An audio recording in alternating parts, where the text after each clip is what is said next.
What's up, my friends? How y'all doing today?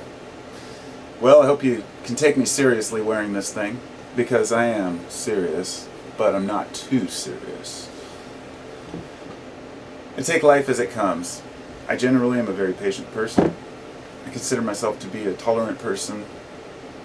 I can let things go. I can, when somebody upsets me, it's generally in and out very quick. I don't hold things in. I don't hold grudges. Not even against some of the worst YouTubers, let's say, that have just torn me down. I actually feel empathy for them, and I feel sorry for them. And I'm sure they don't want my pity, but they got it anyway, because if a person feels it's necessary to, harsh on others, and that makes them feel good inside, then that shows a lack of values and a lack of character. Because if everyone acted that way, well, So, the reason I'm making this video is basically to kind of pick at myself, or to pick on myself, rather, out loud, because it makes it easier for me to actually understand and cope with it. I am, when it comes to daily life, I'm a pretty patient person. As far as, let's say, I don't always feel like I have to rush to do something. I don't always have to feel like I should be doing something, which is often a side effect of a person being impatient. And I was doing some research this morning about impatience, because I got up this morning and I started looking into the dopamine-serotonin connection, and you might call it the trinity of brain chemistry, which is serotonin, norepinephrine, and dopamine. And say L-tyrosine will convert into 5-HTP, which then converts into serotonin, where tryptophan converts into L-dopa, which then converts into dopamine. And then we have norepinephrine, which is a totally separate, thing. Anyway, the whole point is that all these chemicals come together to make us who we are, in a sense, and how we feel about life, and whether or not we can take something, or if it's going to just drive us nuts, whether we're impatient, whether we're angry, happy.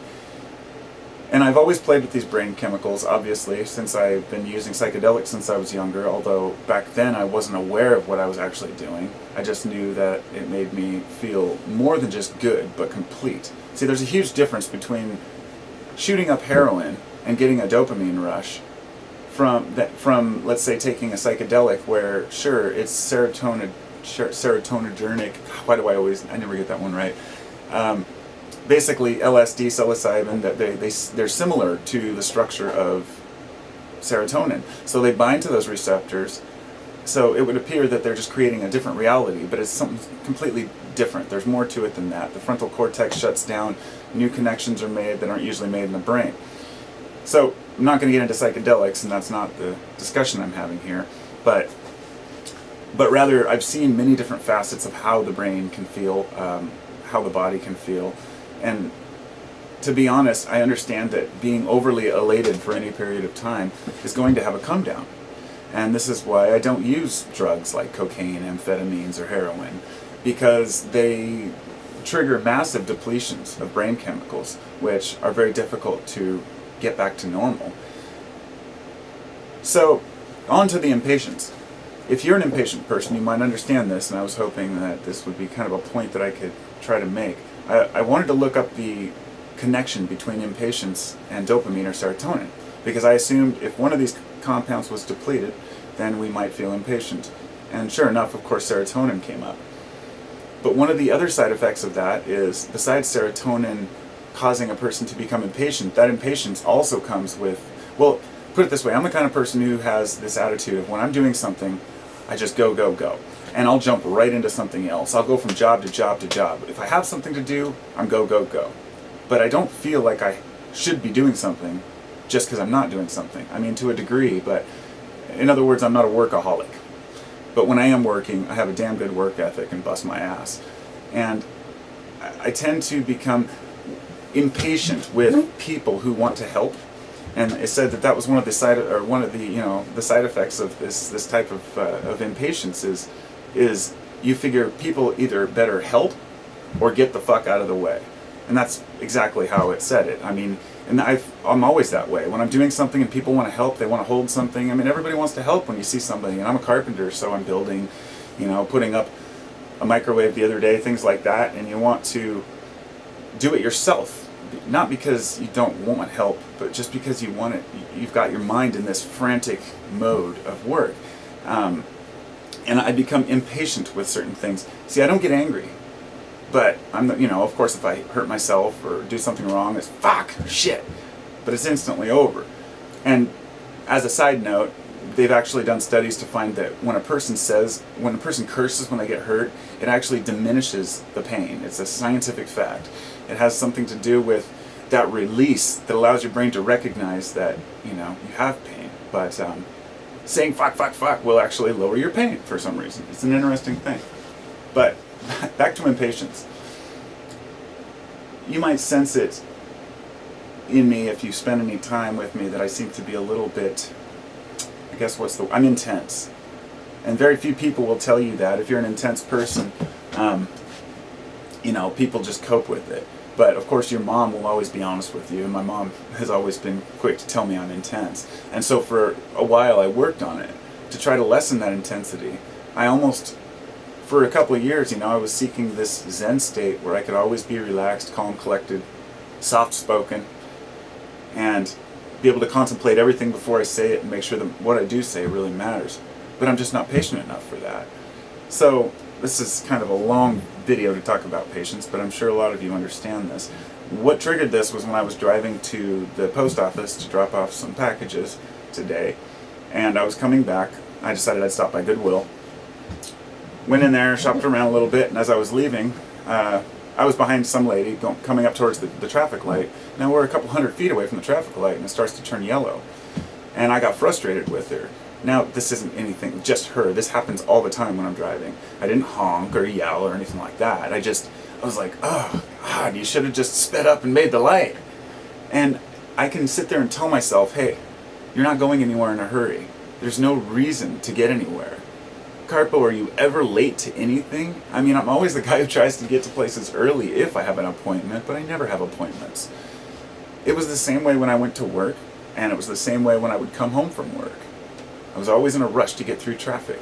I would leave work an hour early and lose an hour of wage just because I didn't want to deal with traffic because I was so impatient. And I say traffic because it is my biggest impatience. I cannot stand it. If I'm stuck in traffic, I'll try a million side roads to get around it, and it always ends up taking longer. But the fact that I'm looking and moving and seeking these little areas to get through, and I'm not talking about bobbing and weaving. I hate it when people do that shit on the freeway. I'm talking about taking an exit and trying to get to another freeway or going a different way. The fact that I'm moving and doing something different, the novelty of the experience makes the time not matter as much. So I'm glad that I remembered to bring that word up, because novelty is often what we're seeking. In fact, we have novelty-seeking behavior. And when the novelty of anything wears off, it becomes less interesting. Which, I don't want to get too far off subject, but I wanted to make a video earlier about that, but I guess I could mention it here.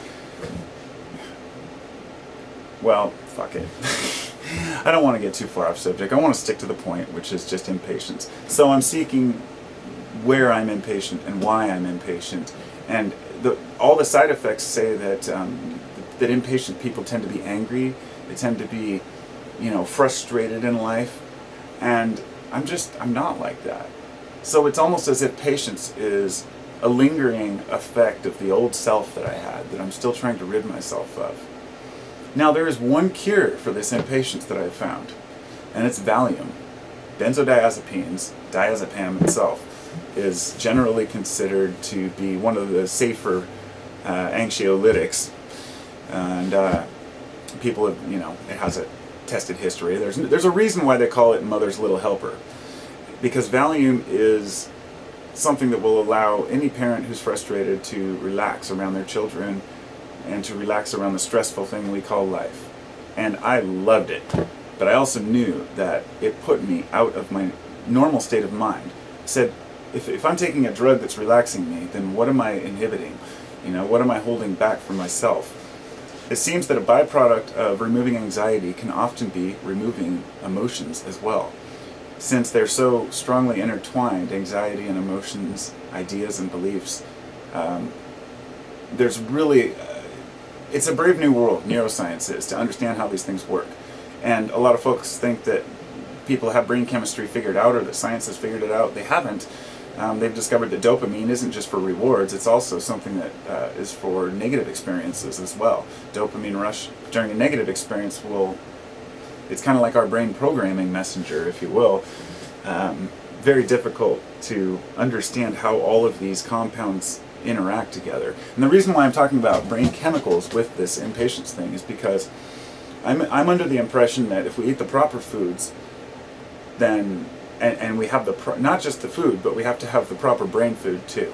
You have to be educating yourself, you have to be aware of what's going on so you don't have unnecessary or unwarranted fears. Once you do that, life becomes much easier. And I'll just say on a note, when you start seeking truth and knowledge through, I'm talking about everything, if you're really a knowledge seeker, you might start out being content in life, and then you start seeking these awarenesses about whatever, seeking knowledge. And you find yourself overwhelmed and frustrated, and if you're at that stage, just know that eventually it levels out and drops quickly to where you're able to filter out all the crap information that doesn't matter, all the speculation, all the subjective opinions, and just say, what are the real facts and how do I learn how to identify them? Because having the facts is what helps us relax. And when we're relaxed, our brains can work properly. You can eat so many different foods to try to get your brain working properly, but if you're anxious, if you're not feeling right, your gut bacteria, your brain, all these things aren't working properly, food won't do it. It's food combined with exercise and proper thinking, and all of these hopefully can bring our brains into balance, I guess. And for me personally, although people know I'm an herb guy, I'm an herbalist, I guess. I'm very fascinated with how herbs work on the body and the mind, and I'm very much a supporter of natural raw herbs over extracts, because extracts don't contain natural buffers, which seem to allow the plants to be much safer. But my whole thing about herbs, and I don't want to have to take drugs or herbs or supplements to feel normal, and that's what I'm kind of getting at here. However, sometimes it's just the way it is, and we shouldn't turn ourselves away from supplements and say, well, we can get this in food. Well, let's say mucuna, for example, is a food. It's a bean. Many of these plants that we consume have minerals as well as alkaloids, all different types of profiles of medicines and otherwise. There's no consistency, there's no standardization. So if you're taking herbs, you have to know what you're getting, and you have to be aware. And I say this because, taking L-Dopa, I found out that if you take too much, it can cause tremors and all kinds of problems. The exact things that you're trying to overcome with Parkinson's when you take L-Dopa. So if you're taking, say, 100 milligrams, you might be fine. You take 1,000 milligrams or a gram, it might be an issue for your body. So we have to, then, if we're supplementing our own brain chemicals with, say, herbs, other chemistry, then we have to know where our brains are at as well. Our natural brain chemistry changes. And this is why antidepressants to me are so scary, because people take SSRIs for a few weeks before they really start to work.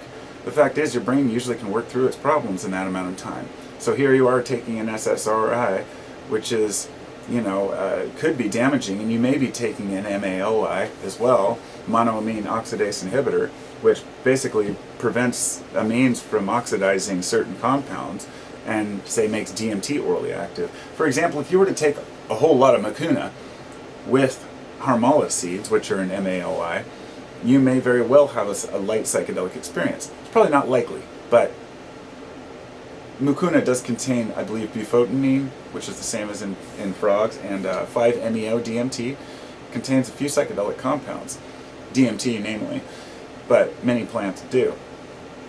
So my point in that is to say that if we're taking certain herbs for well-being, and let's say we take them with an MAOI, it can completely alter the effects of the herb. Or, and here's a more important one, you can take two together that'll counteract each other. serotonin and dopamine seem to cancel each other out. So if you're taking a lot of 5-HTP and L-DOPA, they will compete for enzymes, and it might be a complete waste. So, not to get too far off of the impatience thing, but it's very important, I think, to analyze our brain chemistry if we're impatient. Because for me, I'm pretty easygoing. I mean, I consider myself easygoing, but that's my subjective opinion, I guess. All I know is from my perspective and what people tell me. Yeah, I talk a lot, I talk fast, I seem intense, but inside I feel relaxed. I don't stress over little things like I used to. And so I believe that since I've been working on my brain and my body to try to improve the way I see the world, all the things that I've done to cure these little behavioral traits, the one that slipped through has been patience. And it's probably because I've been, I don't know why. I would say that it's because I've been home, as a father, and I haven't been out in the world in traffic as much, but truth is, being home with kids is one of the most stressful things that I've ever done in my life. I've been a roofer, I've built houses and worked in some of the nastiest jobs, and they're all just a cakewalk compared to kids, because when the job's over, at the end of the day, the job's over. With kids, you're constantly working, and if you make a mistake and you screw it up, it can be stressful. And it's easy to get impatient with children. That's a very, and this is why I do these, I think that I've worked through this now. You see, I'm not as impatient as I think.